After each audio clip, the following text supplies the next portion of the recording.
और राष्ट्र की मुख्य धारा के साथ ही उन्हें सम्मान के साथ आगे बढ़ने के लिए एक बेहतर प्लेटफॉर्म उपलब्ध किया जा सके, इस देश से जनजातीय गौरव पखवाड़ा के क्रम में आज जनजाति भागीदारी उत्सव का आयोजन प्रदेश की राजधानी लखनऊ में किया जा रहा है। ये जो उत्सव है, जिसमें देश भर के 22 राज्यों से आए हुए जनजातीय समुदाय के कलाकारों के द्वारा जनजातीय संस्कृति और वहां की परंपराओं के बारे में अपना प्रदर्शन करने के साथ ही अनेक प्रकार के कार्यक्रमों को इस दौरान यहां पर प्रस्तुत करने का कार्य हो रहा है। खासतौर पर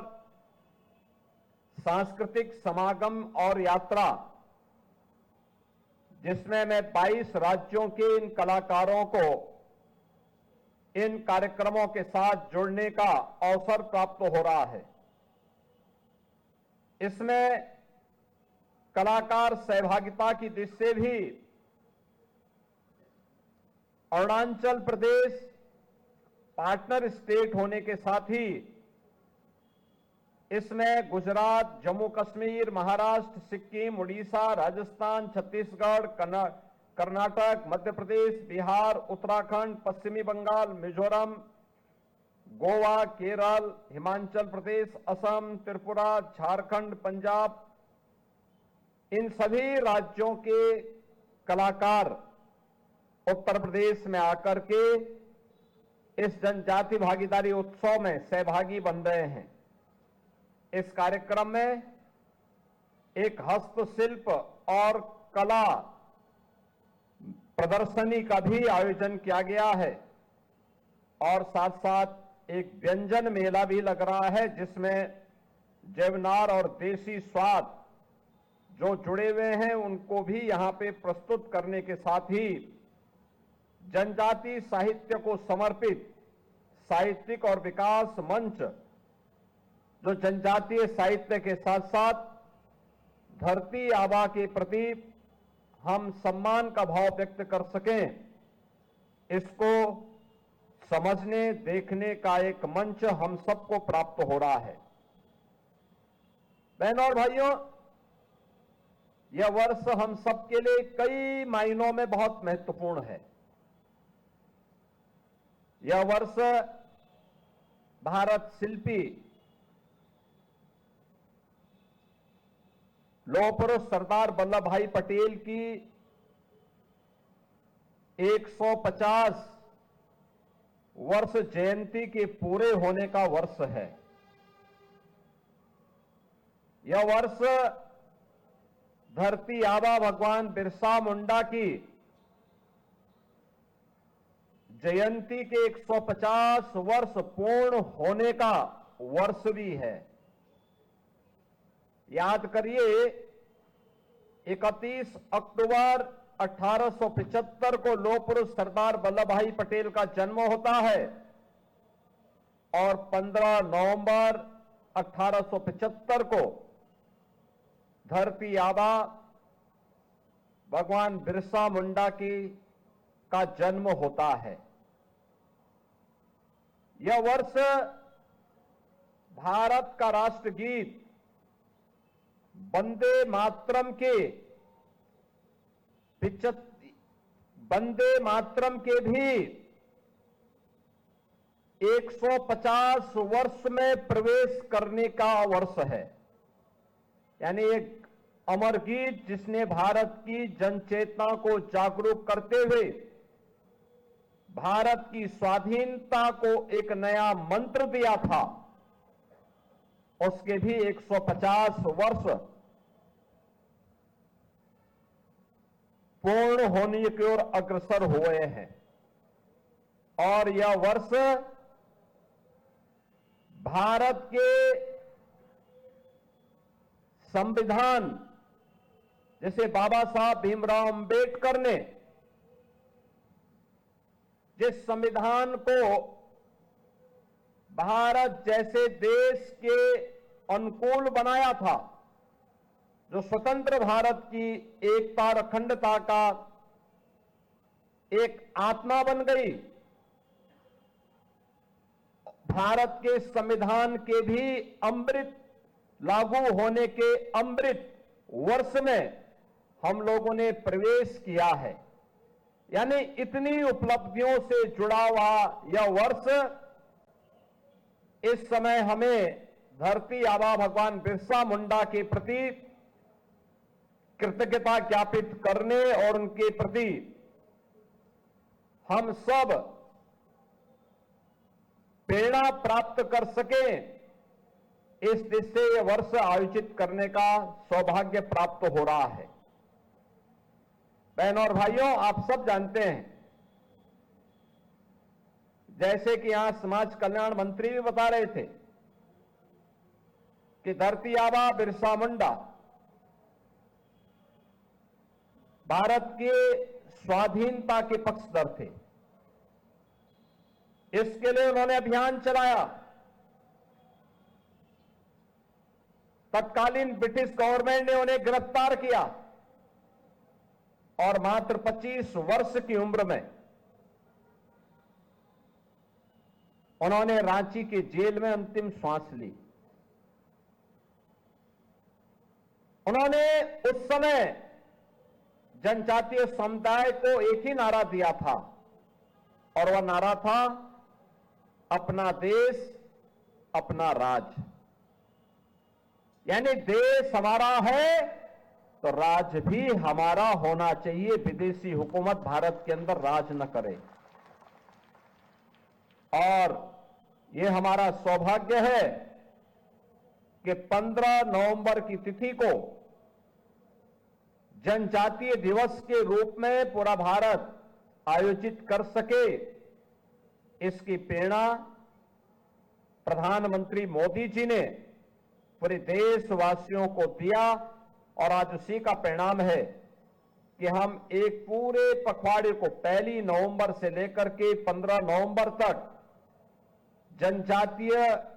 गौरव पखवाड़ा के रूप में आयोजित कर रहे हैं, जिसमें इन 15 दिनों में जनजातीय समुदाय को विभिन्न प्रकार की योजनाओं के साथ जोड़ने और इन 15 दिनों में उनकी जो परंपरा और संस्कृति है, विभिन्न प्रकार के कार्यक्रमों के माध्यम से उसे अलग अलग स्थानों पर भी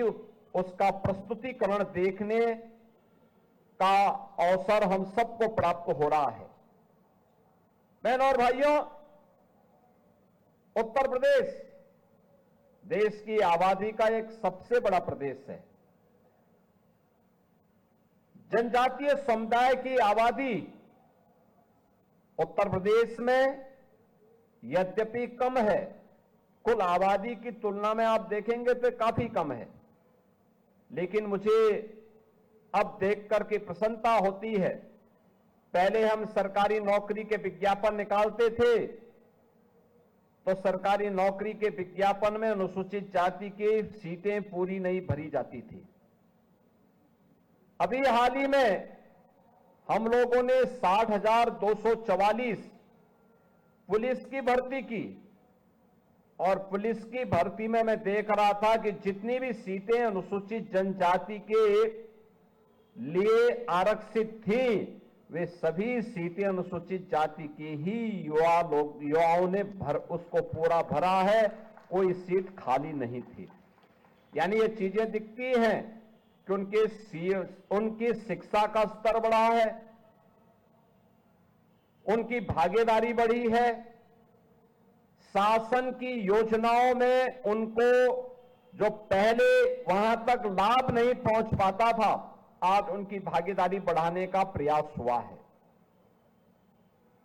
और इसीलिए हमारी सरकार ने तय किया कि जितनी भी जनजातियां उत्तर प्रदेश के अंदर हैं, उन सभी जनजातियों को उनका अधिकार प्राप्त हो और उन्हें सिचुएशन के लक्ष्य तक पहुंचाने की दिशा में सरकार कार्य करेगी। इसमें थारू, मुसहर, चेरो, बुक्सा, सहरिया, कोल या फिर गौड़, जितने भी जनजातियां हैं, इन सभी जनजातियों को शासन की सभी प्रकार की योजनाओं से पूरी तरह आच्छादित करने के लिए सरकार ने एक मिशन मोड पर अभियान चलाया और परिणाम है कि ज्यादातर जनजातियां आज के दिन पर विकास की योजनाओं के साथ उनकी कनेक्टिविटी, उनकी बिजली की व्यवस्था, उनके लिए पेयजल की व्यवस्था, उनके लिए पेंशन की व्यवस्था, उनके लिए राशन कार्ड की व्यवस्था, उनके लिए स्वास्थ्य के लिए आयुष्मान भारत की स्कीम और इन सब के साथ ही अन्य तमाम प्रकार के जो कार्यक्रम अब उनके लिए प्रारंभ हुए हैं, खासतौर पर जनजातीय समुदाय के लिए पीएम जनमन योजना के अंतर्गत प्रधानमंत्री जनजातीय आदिवासी न्याय महाअभियान, इस माध्यम से तमाम प्रकार के कार्यक्रम प्रारंभ किए गए हैं और इसमें बिजनौर में बुक्सा जनजाति को हम लोगों ने सूची में श्रेणीबद्ध किया है। इसके तहत 815 परिवारों को हम लोगों ने, जिसमें जनजाति बुक्सा जनजाति के 145 पीएम आवास और समस्त घरों के विद्युतीकरण के साथ ही वहां पर शुद्ध पेयजल, मेडिकल, मोबाइल मेडिकल यूनिट, एक आंगनबाड़ी सेंटर, 5 बसावटों में मोबाइल टावर, 5 मल्टीपर्पज सेंटर और 5 बंधन केंद्र वहां पर स्वीकृत किए जा चुके हैं और ये कार्यक्रम आगे बढ़ रहे हैं। इसके साथ ही प्रदेश में यह भी सुनिश्चित किया गया कि धरती आबा जनजातीय ग्राम उत्कर्ष अभियान के अंतर्गत जितनी भी अनुसूचित जनजाति की बस्तियां उत्तर प्रदेश के अंदर हैं, उन्हें सभी प्रकार की सुविधाओं से आच्छादित करने के साथ ही उन कार्यक्रमों को आगे बढ़ाना है, जिसमें 26 जनपदों के 47 ब्लॉक व 517 ग्रामों में हम लोगों ने इसके लिए चिन्हित किया है, जिसमें सबसे अधिक सोनभद्र में 176 ग्राम, बलिया के 61, ललितपुर के 36, देवरिया, लखीमपुर खीरी, कुशीनगर के 34, गाजीपुर के 26, मिर्जापुर के 20, गोरखपुर के 18, चंदौली के 17, बलरामपुर के 16, पीलीभीत, प्रयागराज, सिद्धार्थनगर के 7 और बिजनौर के 5, बहराइच बस्ती के 3, बाराबंकी, भदोई, महाराजगंज, श्रावस्ती के 2, अम्बेडकर नगर, जौनपुर, महोबा, संत कबीर नगर, सीतापुर के 1 गांवों को इसके साथ आच्छादित करने का काम किया है। यानी 517 जिन ग्रामों में जो जनजातीय बाहुल्य गांव हैं, इनकी कनेक्टिविटी से लेकर के इन्हें सभी प्रकार की योजनाओं को इसके साथ जोड़ने का काम इनके साथ किया गया है, जिसमें इनका आधार, आयुष्मान कार्ड, पीएम उज्ज्वला योजना, जाति और निवास प्रमाण पत्र, मुद्रा योजना, किसान क्रेडिट कार्ड, पीएम जनधन योजना, जीवन ज्योति बीमा योजना, पीएम किसान सम्मान निधि योजना, पीएम विश्वकर्मा योजना, राशन कार्ड आदि की व्यवस्था के साथ ही यहां के इंफ्रास्ट्रक्चर के लिए भी सड़क, पुल, बिजली, पेयजल, इन सबको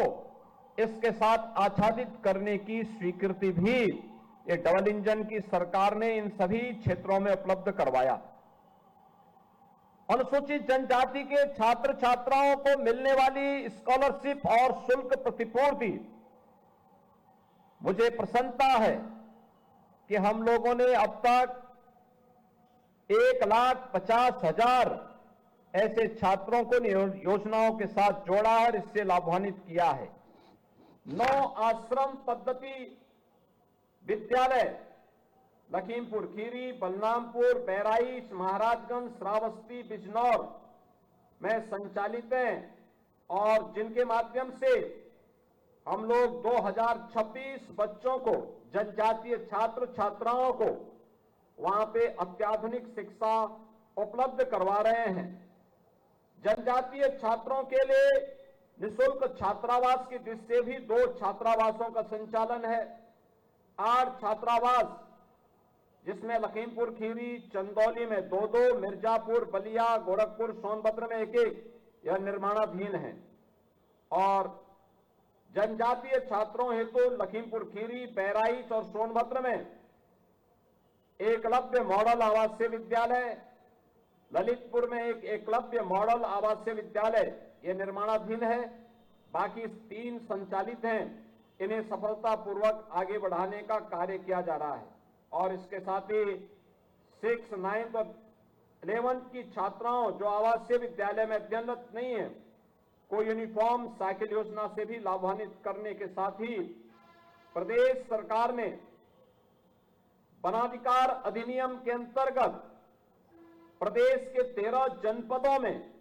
हमने इसे लागू किया है। और इसके अंतर्गत मुझे प्रसन्नता है कि 23,430 से अधिक ऐसे अनुसूचित जनजाति के लोगों के लिए जो वनों में निवास करते हैं, उन्हें वहां पर भू अधिकार पत्र देकर के जो उनके दावे थे, उन्हें राजस्व के रिकॉर्ड में भी उन्हें दर्ज करके उसका मालिकाना अधिकार उन्हें उपलब्ध करवाने का काम भी इन सभी 13 जनपदों में उन्हें उपलब्ध करवाया गया है। यानी डबल इंजन की सरकार जनजातीय गौरव की पुनर्स्थापना के साथ ही जनजातीय समाज के द्वारा लगातार जो मांग की जा रही थी, उनके प्रति तो अपनी संवेदना और सद्भावना व्यक्त ही की गई है, लेकिन साथ साथ उनके संरक्षण के लिए, उनकी सुरक्षा के लिए, उनकी विरासत के संरक्षण के लिए हर प्रकार का सपोर्ट, समर्थन और सहयोग ये डबल इंजन की सरकार उन्हें कर रही है।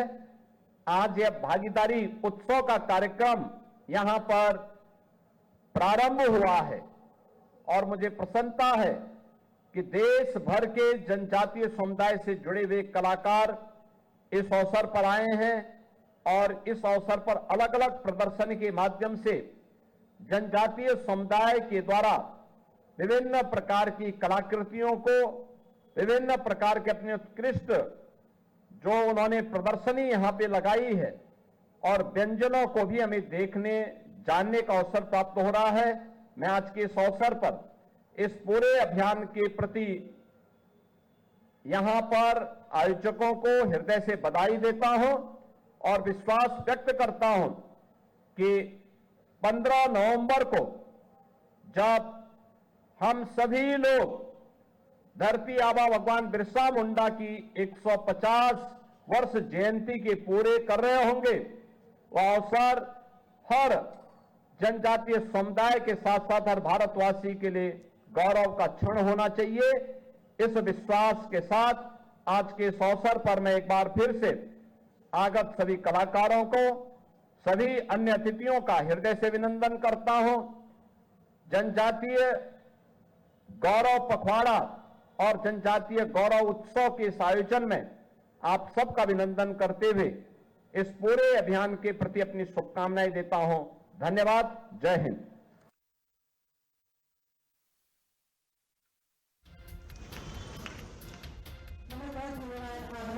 माननीय मुख्यमंत्री जी, आपके प्रेरणादायी